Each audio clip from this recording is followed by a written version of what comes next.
Most people think ancient humans were primitive, weak, and clueless. But what if that belief itself is the biggest lie ever sold? Because imagine this for a second.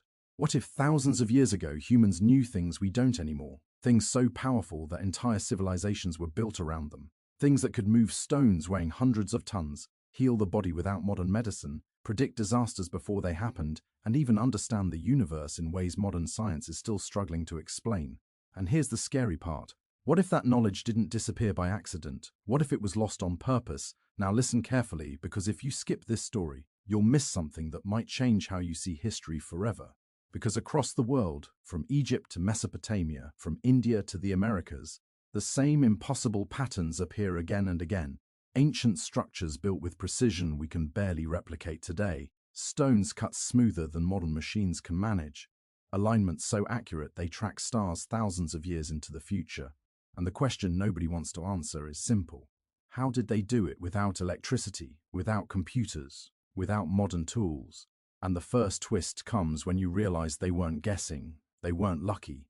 They were following rules. Rules based on knowledge that no longer exists. Take the Great Pyramid, for example, built over 4,500 years ago, perfectly aligned to true north with an error of less than a fraction of a degree, something even modern buildings struggle to achieve.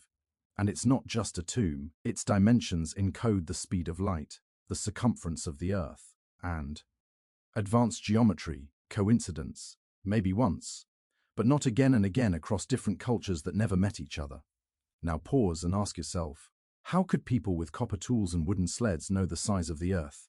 And here's where it gets uncomfortable. Ancient texts never claim their knowledge was invented, they say it was inherited, passed down from a time before disaster, before a great collapse, before something wiped everything clean. And this brings us to the first lost knowledge, the knowledge of cycles. Ancient civilizations understood that history moves in loops, not straight lines. They knew civilizations rise, peak, collapse, and reset, and they planned for it. The Maya tracked time with calendars so complex they could predict eclipses centuries ahead. The Hindus described cosmic cycles lasting millions of years, and Plato himself spoke of Atlantis, a civilization destroyed in a single night by floods and earthquakes. And here's the twist. Modern geology now confirms massive global floods at the end of the last ice age, right when these myths placed them. So what if ancient knowledge was deliberately hidden to survive the reset, encoded in myths, monuments, and symbols, waiting for the right time to be understood again? Now let's talk about power, not political power, real power, energy. Ancient sites like Stonehenge, Machu Picchu, Angkor Wat, and the Egyptian temples are all built on specific points on Earth. Ley lines, areas of intense natural electromagnetic energy, and ancient builders knew how to use this energy, not guess it, feel it, harness it. Some temples vibrate at frequencies that affect the human brain, inducing calm, focus, even red states of consciousness. And now ask yourself, why were healing temples built on these exact spots thousands of years before modern instruments could detect energy fields? Coincidence again, or knowledge lost? And then there's sound, something modern people underestimate. Ancient chambers that amplify voice perfectly, stones that resonate when struck, structures designed to create vibrations that travel through the body. Ancient people didn't just hear sound, they used it to heal, to move stone, maybe even to lift it. Because here's the next twist. Experiments show sound frequencies can reduce gravity effects on objects, and ancient texts describe stones that floated when priests sang, dismissed as myth, until modern science started catching up. Now think about medicine. Ancient civilizations performed brain surgery, new herbal combinations modern medicine still studies, and described energy channels in the body thousands of years before we discovered nerves and blood flow. Acupuncture, Ayurveda, Egyptian medical papyri, all pointing to a deep understanding of the human body. And then suddenly, after certain points in history, this knowledge vanishes. Libraries burned, teachers silenced, texts destroyed, and that's not random. Power shifts always come with memory erasure, because knowledge creates independence, and independent people are hard to control. And here comes the emotional beat. What if humanity didn't evolve upward? What if we fell downward? What if we are not the peak of history, but the survivors of a collapse, rebuilding with fragments of what once existed? And now, let's talk about the most dangerous knowledge of all, consciousness.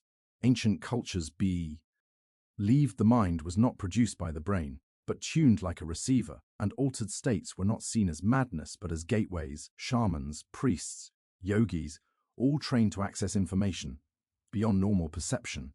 And modern science is now quietly admitting consciousness may not be fully explained by the brain alone. So why was this knowledge suppressed? Because a human who understands their own consciousness is not easily controlled. And then comes the biggest twist. Ancient civilizations warned us again and again about repeating their mistakes, about abusing power, ignoring balance, and triggering collapse. And they encoded these warnings in myths of gods, floods, and fire from the sky. Not fairy tales, but memories written in symbolic language, because symbols survive censorship. And now here's the reveal that ties everything together. The lost knowledge was never just about building pyramids or healing bodies. It was about understanding how to live in harmony with earth, energy, and consciousness. And when that balance breaks, civilizations fall, not slowly, suddenly. And today, for the first time in thousands of years, humanity is rediscovering fragments of this knowledge through science, but without the wisdom that once controlled it.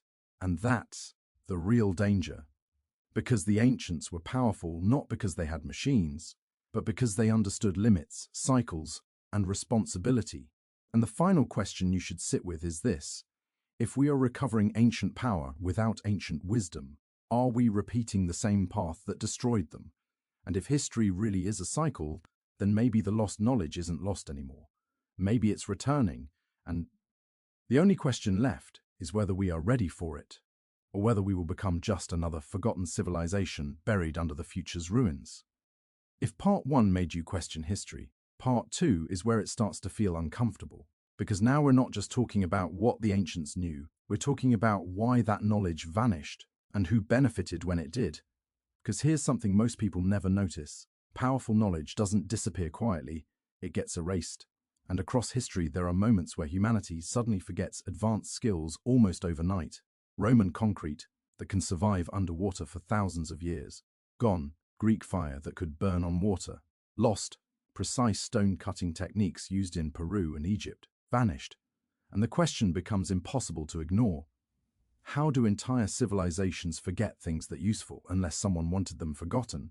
And the first major twist comes when you realize the ancients themselves warned about this again and again. Ancient texts speak of keepers of knowledge.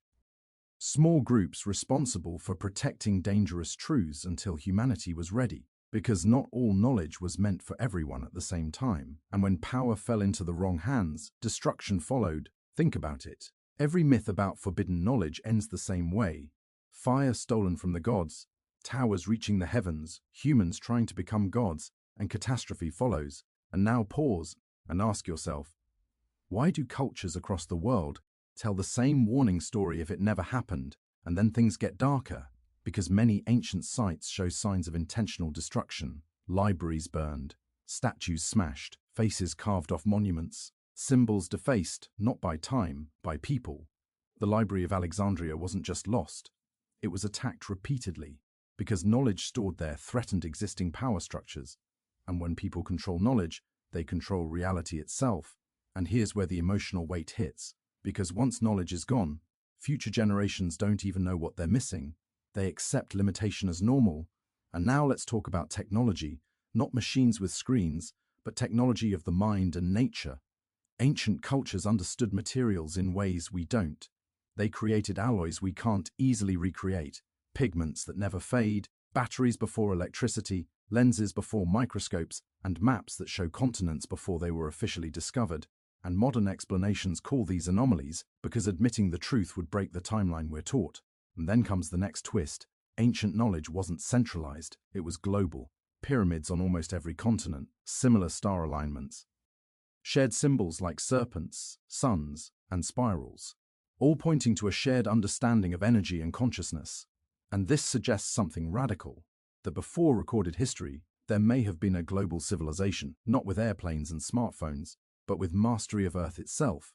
And if that civilization fell, it would explain why later cultures inherited fragments, but never the full picture. And then there's the sky, because ancient people watched it obsessively, not out of curiosity but fear. They tracked comets, solar cycles, and cosmic events with shocking accuracy, and many myths speak of fire from the heavens, poisoned air, and darkened skies. and modern science now confirms massive solar storms and asteroid impacts in the distant past, events powerful enough to reset civilization. So what if ancient knowledge included awareness of cosmic threats? And what if modern society, arrogant in its technology, is ignoring the same warnings? And here's where the story turns personal, because the ancients believed humans themselves were the key, not tools, not machines. Humans trained to focus attention, breathe in specific ways, chant, meditate, and synchronize with Earth's rhythms. And these weren't spiritual hobbies, they were survival skills, because consciousness was seen as a force, something that could influence reality. And now modern experiments in quantum physics quietly suggest observation affects outcomes, echoing beliefs thousands of years old. And then comes the most disturbing twist of all. Ancient power wasn't unlimited, it required restraint, balance, and humility. And when those were lost, collapse followed, cities abandoned, populations out, survivors scattered, and knowledge sealed away in symbols, because writing the truth plainly would be too dangerous. And now here's the realization that should make you uneasy. Modern humanity is rediscovering fragments of this power: energy manipulation, genetic control, consciousness research, but without the moral framework that once governed it. And history shows what happens when power grows faster than wisdom. And now for the reveal that changes everything. Ancient knowledge didn't disappear because it failed, it disappeared because it worked too well. It gave humans godlike abilities without godlike responsibility, and the survivors made a choice: forget and start again, or remember and repeat the disaster. And they chose forgetting. But forgetting is temporary, because knowledge always resurfaces when conditions repeat. And look around today: global instability, climate shifts, energy crises, fear in the air, history starting to rhyme again. And the final question you're left with is terrifyingly simple. If the ancients lost everything because they went too far, and we are now walking the same path with even greater power, then maybe the lost knowledge wasn't meant to make us powerful at all. Maybe it was meant to warn us. And if we fail to understand that message this time, we won't just lose knowledge again, we might lose the chance to recover it ever again.